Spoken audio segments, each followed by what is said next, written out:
Hi everyone, welcome to week 6. I have a couple of dates to remind you of. Don't forget that we have on the 16th, that's when the portfolios are due to be put up. You're welcome to send me a sample if you want to. You don't need to. Very few people ever do that, but I'd be delighted to give you some comments ahead of time if you want them. There's plenty of examples on the course site as well. Also, the following Saturday, the 21st of March, we have a face-to-face class. Look forward to seeing you there. This week is about measuring ICT. We've had a lot of talk about what it is and on some of the manifestations of it, but this particular session is about how we measure the actual speed or anything else that's important about it. And if you read the papers every day, including I'm doing this Sunday morning, and the Washington Post today, there are just vast numbers of examples where people are either criticizing or praising internet speeds or criticizing or praising internet capacity or availability. So this is about that. The two articles that I wrote that are up there, it's a subject that for a while has interested me.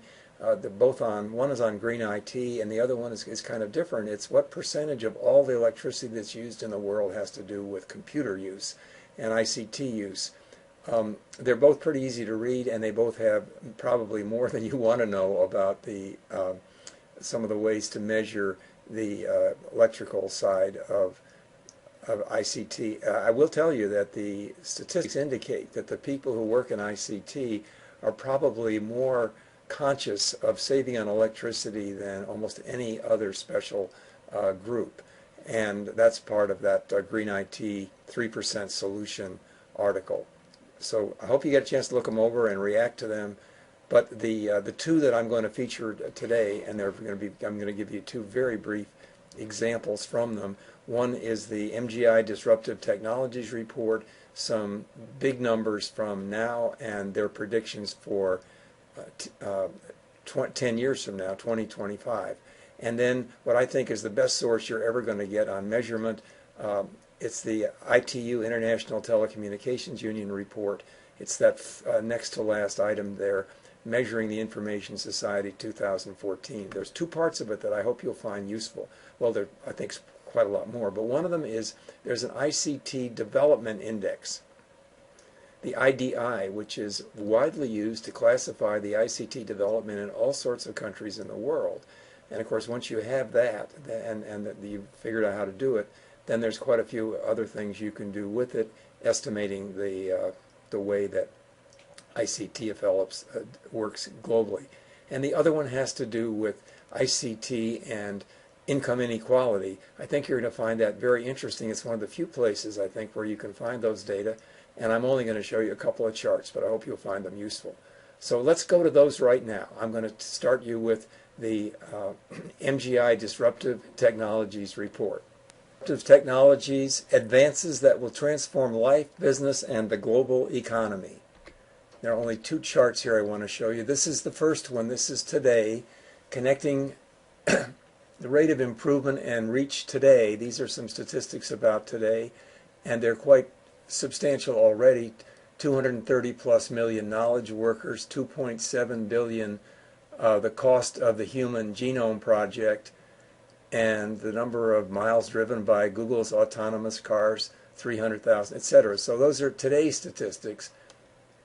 But here's 10 years from now, 2.3 billion people have access to the internet, 5 to 7 trillion potential economic impact of just automation of knowledge work. So those are some big statistics, and I think you'll find them very nicely presented throughout it. So if you take yourself through this book with just an idea of kind of browsing through it, I think you're going to find it really, really interesting. And now I'm going to shift to the other one. And here it is. This is Measuring the Information Society report for last year, and it's published by the International Telecommunications Union, probably the most, without a doubt, the most significant purveyor of ICT information in the world. And this is one of their characteristics, that they have developed this ICT Development Index for every country in the world, and it consists, as you can see here, this is from Chapter 2 of ICT use, intensity, capability, skills, and infrastructure and access. And when you put those three together and they give you the methodology if you're interested, then that gives you the impact, the outcomes. So that's the way it's done. And then there's another one that I think you'll find interesting in terms of taking countries and showing some of their characteristics.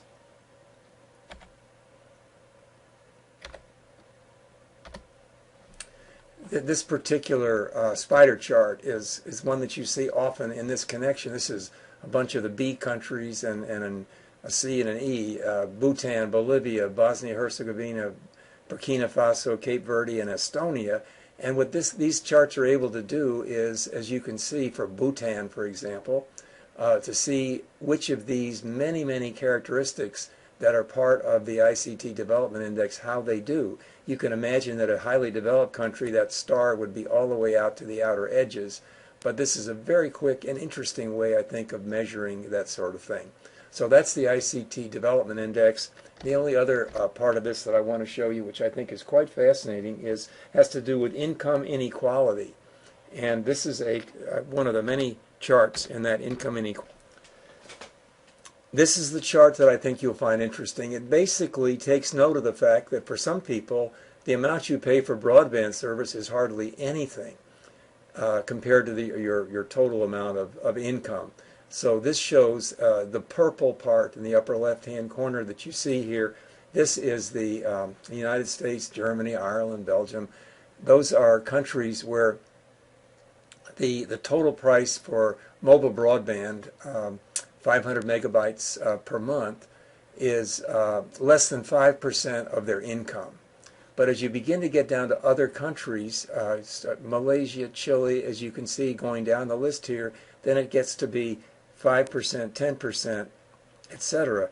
And when you get to Angola, it's just the price of internet is the entire amount of earnings that they have. So it's a reminder that there's a double benefit for the wealthy countries. Not only is internet costs hardly noticeable in terms of their out-of-pocket costs, but also it's of high quality. The other end, and these other countries down here, Burkina Faso, Ivory Coast, Kyrgyzstan, etc., Madagascar, those countries have the other end, a double whammy, because not only is the internet service a little bit very uneven and sometimes non-existent, but also when it's available, it takes a very high portion of wages, and usually means that you can't have it in those countries. So that's an interesting way of portraying it.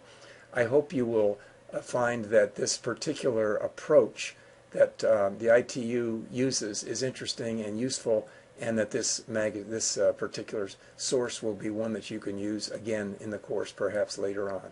So that's it for the readings for the week. I hope you find them useful, interesting, and also relevant, and they are aimed at giving you an idea of answering that question that sometimes we don't answer with respect to technology, and that is, how much does it cost, and how fair is the distribution? Hope you have a good week. Thanks again.